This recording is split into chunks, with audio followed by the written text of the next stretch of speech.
Dear future Enoch, my grandmother was an important figure to me growing up. I always felt like she was accessible and there for me. She was there is the important bit, like she existed and is alive. Pretty much all of the aunts and uncles and cousins that I've known growing up are still around, which is a good thing. I've known a lot of people who've lived to see their relatives die. But it also means that I have no experience with death in the family. And I just don't know what to expect when that happens. Now, growing up, my grandma was old, but still capable of taking care of herself. She lives by herself in an independent seniors residence, where she cooks and cleans for herself while still living in the same building as other seniors.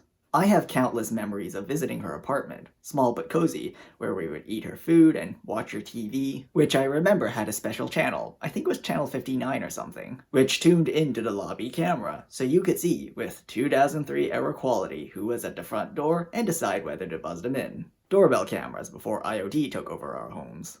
These visits came to an abrupt end when the COVID-19 pandemic started. My grandma, being in her 80s, was particularly high risk, so visits were limited to one person a week, helping her get groceries and teaching her how to use an iPad.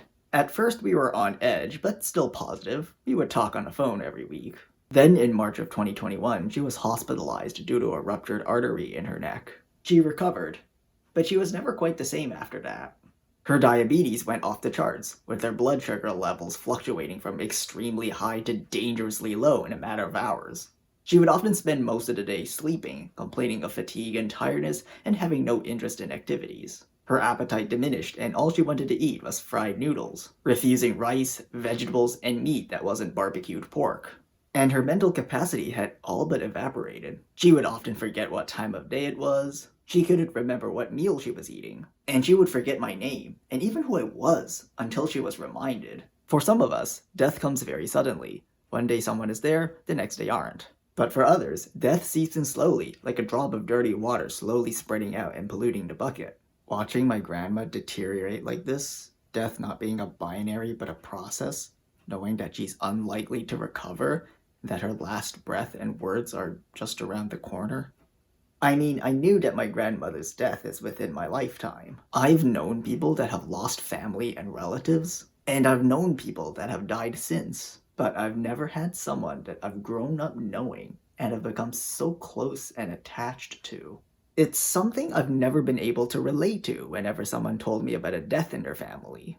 And while I know that the day is near, I don't think anything can prepare me for it. The only thing I can do is to do what humans have always done in the face of death. Create records of life. We recently celebrated Chinese New Year's, and my grandma was in attendance. Will I be here last? Hope not. But my aunts and uncles wanted me to get pictures of her playing with a dog that one of my cousins brought over. They all knew it. We all knew it. We couldn't say it out loud. But there's going to be a day where that's all that's going to be left of her. After her presence is heard for the last time. Her voice heard for the last time.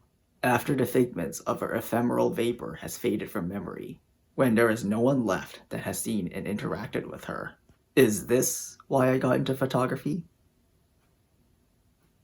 Future Enoch, I'll see you next week.